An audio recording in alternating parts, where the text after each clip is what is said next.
Welcome, Thunder fans, to another episode of Rumbling with the Thunder. I'm your host, once again, Big Lance. Thank you for tuning in, man. Thank you guys for joining me again. Got a few things I want to say to you guys. I'm ready. You know, this shirt looks red, man. I promise I'm not repping the wrong team. All the time, man. Let's go. Let's hop into this one. Big time game. Big time game. Super excited about this one. All right, ladies and gentlemen, without any further ado, let's hop into the show. First off, I want to apologize for my last show. I'm a little bit under the weather, just like our team was in game one. Feeling much better, as you should, after game two. Getting my bearings back. So if I'm sipping on some tea during the episode, man, just bear with me. So let's hop into this one. First, before we even get started, let's give a shout out to Mr. Sam Presti himself. I've got a chance to meet this man a couple times as I worked at the airport in Oklahoma. Great stand-up guy, doesn't mind talking basketball. He's all about it. So he goes out this year and wins the NBA Executive of the Year. He joins Red Auerbach, Jerry West, and Pat Riley with the most 60-win teams in NBA history. That right there is elite company. That's dope. That's super dope. Like, the only thing he's missing is this ring, and we still fighting for it. So hats off to Sam Presti. Thank you, man. You're doing an amazing job. We couldn't be what we are without him. Let's get into this game. Man, my guy, Mark Dagnall called Sam Presti. He hit him up and said, "Miracle. Guns. Lots of guns."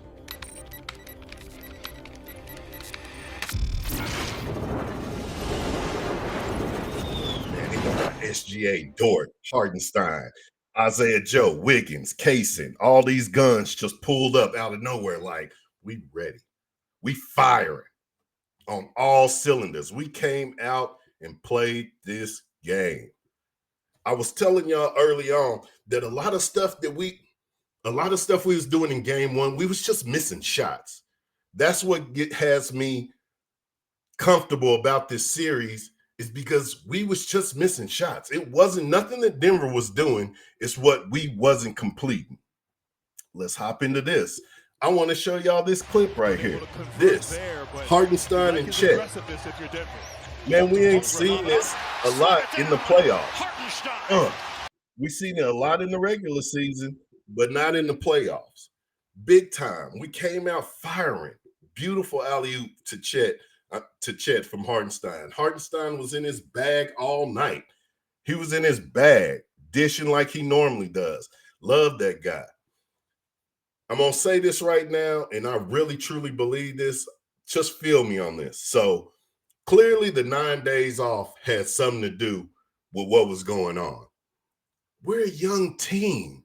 So all the fresh legs and all of we need it. Everybody needs that rest. But you got to look at it. We had 9 days off between this series. We didn't even break a sweat with Memphis. So that did nothing for us. And then we get another 9 days off previous to playing Memphis. Like, that's a lot of games off, fans. That's a lot of games off. We damn near had the whole month off and only played 4 games. Yeah, we're a little rusty, and I think that's all it was. Get into the game. J. Will gets to check in early, and this is what I was talking about them guns. Use your guns. Use your bench. We have a strong bench. You got to use them. Real talk. J. Will comes in. He plays solid defense on Jokic. He was causing a problem. That's 6 fouls you can use with just J. Will on Jokic, and he was having some success.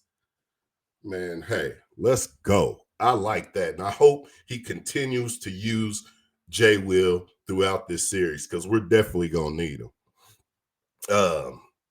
What I don't like seeing, I hate seeing the guards on them. I really do. I hate when the guards is on him and he gets a Caruso or he gets a J-Dub down there because he just manhandles them. I love when they help. I love when the guards help. I got a clip I'm going to show later, but I love how the guards help. I think the bigs should always be on Jokic. One thing I want to note also is that our team lacks late game experience, period. We're not even going to talk about playoff experience. We're just talking about late game experience. We've had 6 games. Out of 82 games, we had 6 games that was less than 3 points. Y'all know if y'all been watching us, we've been blowing out teams all year. We've been killing teams all year. So yeah, we're used to having that comfortable lead. This is the playoffs. It's time to get to work. J-Dub, man, this kid, even though he didn't score what I wanted him to score, which is I've been saying on all my shows, that 24 points, he had 17, 4, 7 assists, 2 blocks. He was aggressive throughout the game. His presence was felt throughout the game. I'm going to tell y'all this. I haven't said it yet on this show, but I've been feeling it for probably the last 2 years. SGA is like MJ. And the more I'm starting to look at it, man, Dub is like Pip. Like Dub is like Pip. Them is a Scottie Pippen numbers right there. If you go look at Scottie Pippen's number in some of the games he played. Scottie Pippen used to do everything. So same thing. I'm going to hit on both of those guys later in another show where I can just focus 110% on that because we got something brewing in OKC. We got something rolling in this thing. So let's keep it going. At the end of the first quarter, we really look like that Thunder team that we've grown to love and grown accustomed to this whole season. The second quarter, shots was falling to everyone. Anybody who had OKC on their shirt, they shot was falling. You could have probably grabbed a fan from out the crowd. I promise a fan probably hit the half-court shot at the game. We was just on. The return of my guy Cason Wallace shots. His shots returned, which I've been waiting for that because Cason is nice. Cason is very good. He's very poised. Cason's a special individual. Right now, Check out some of these clips. Work on their defense here and attempt to get some stops. Everything Nice going little pick. OKC's way. Wallace Right here, find my spot. Man, we wasn't getting that from Cason a couple weeks ago. We wasn't getting it in the Memphis series. He wasn't hitting like this. So I think his shot is back, which is right on time. Cason is special. That's why I say you have to use the weapons. Every chance you get, use the weapons. As y'all see, I'm telling you, I'm sick. I'm over here sweating like a dog. All right. Around this time, I'm looking for Isaiah Joe. Where's Joe at?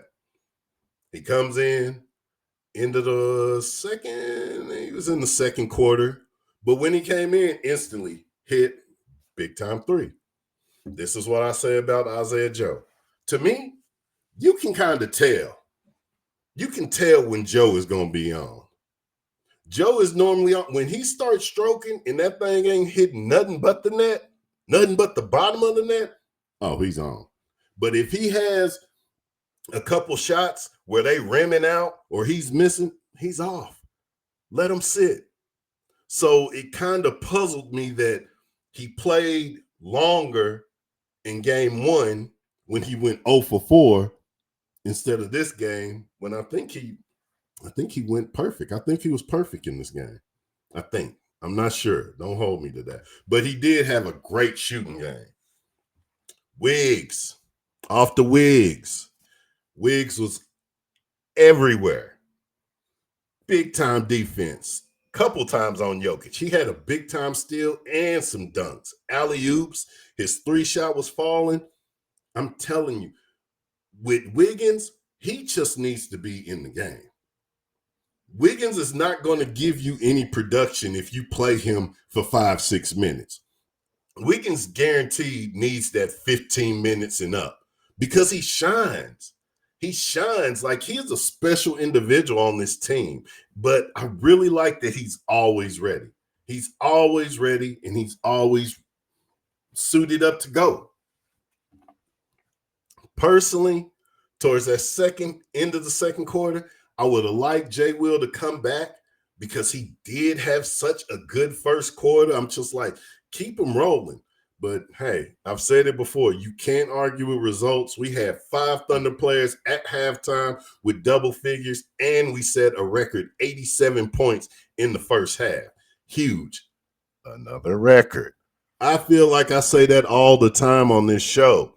Another record for the Oklahoma City Thunder. The most points ever in the postseason history in the first half. 87. Mark it in there. All right. Defensively, this is actually kind of the game I thought I saw game 1 against Jokic. I was like, man, we really playing good on Jokic. I look up, he had 20-some points. I was like, oh, I guess not. This one, a little bit different. He ended off the half with 17 and 8. What a great effort from the team as a whole. The second half started, you could absolutely tell that Denver was frustrated. We kept the pressure on. We had crisp ball movement, unselfish play, and the whole game, we only had 9 turnovers for the game. I want to go to this clip because this is how we play that defense on Jokic. He gets to his hot spot right here. You see how Dort just commits real quick, all on him. He frees. He has nothing behind him. Russ is cutting. We're right there. Hands. Hartenstein, hands up in the air. All the passing lanes is covered. Jokic makes a bad play. What happens? You know our hands. We out. We off to the races. Get it to Shai. Here come the Thunder. Beautiful.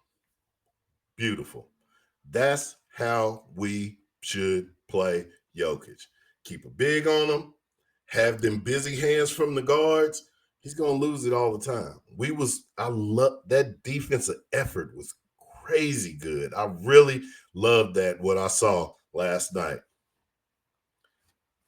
I ain't going to go out this show without shooting out the MVP. I got to. Mr. Shai Gilgeous-Alexander looked every bit like the MVP. In the third quarter alone, he had 16 points. He finished with 34, 8 assists, shooting 11 for 13, 1 for 2 from threes, unfazed at the free throw line. He went 11 for 11. Perfect. Great game from the MVP. One thing I want to point out, it needs a little bit of work. My guy, y'all know that's my guy. If y'all watched anything, y'all know Chet Holmgren is my guy. Like I love Chet. He's the bomb. Securing the defensive rebounds. I think it was 4 times that I saw last night that he kind of fumbled the ball and they was able to get the offensive rebound. Like, you got to grab that orange, man. You got to snatch that, Chet. You better than that. So that's one thing that needs to work on. And I just want Thunder Nation to know, guys, it's only Chet Holmgren's second year, his second full year playing, his second year in the playoffs. Give him time. Y'all got to realize SGA is on his 6th, 7th year. Chet is in his second. Come on, he's going to be fine. Finishing, but I feel like he redeemed himself. He finished the game with 15, 11 rebounds, 2 steals, and 2 blocks. That's a big game, man. I love that. Get back to my guy, Isaiah Joe. Still didn't know why he didn't get those minutes. Came back in the game instantly, hitting threes. It was like soon as I said, where is Isaiah Joe? Here he comes in the game. Not soon after, busting. You can tell. I'm telling you, can absolutely tell when Isaiah Joe is going to have one of them games because he knocking everything down. I'm telling you. End of the third. Game over. Jokic fouls out, and it was a done deal. Both teams emptied their bench, and the best cleanup team in the NBA, the best cleanup crew in the NBA, stepped on the floor and got the job done. Final score, 149 to 106. It was a 43-point blowout. We tie the series. Now, it's back to work, guys. We got to try to flip this series. Now, it is no longer a 7-game series. It's the best of 5, and the Nuggets got home court advantage. That's how y'all need to look at it. Best of 5, Nuggets got home court advantage. I think we'll be fine. Me personally, I think we're going to take 3. We may lose 4. Bring them back and finish it out. That's what I got. I do feel like after seeing game 1 that this is probably going 6. I think I want it to go 6 because I can't handle 7. I don't think my heart can handle 7. So let's hop into my favorite part. Let's get into this good, bad, and ugly before we get out of here. The good. The way the Thunder responded to the game 1 loss. That was big time. Big time response. You hang 43 points on somebody, that's very good. The bad. Boy, that MVP, SGA, doing the Nuggets bad. Bad meaning good. Took care of business. He took care of business. Having that 34 I just talked about, 8 assists, and he only had 2 turnovers. That's huge, man. That's big time. And then the ugly goes without saying. That 43 points on the Nuggets. I know it counts as just 1. It's just a win. But that 43 points, we letting y'all know that wasn't cool what y'all did to us, man. Once again, enjoy the game. Big Lance, thank y'all for tuning in. Hopefully next time I do this show, I will feel a lot better because this is not cool at all. Thank you for continuing to rock with me. Tell a friend to tell a friend. Hit like or subscribe and let me know in the comments, what was your favorite moments in game 2? What was your favorite moments in the playoffs, man? What's up? What do you expect to see in game 3? Holla at me. This is Big Lance. Holla at your boy. Peace.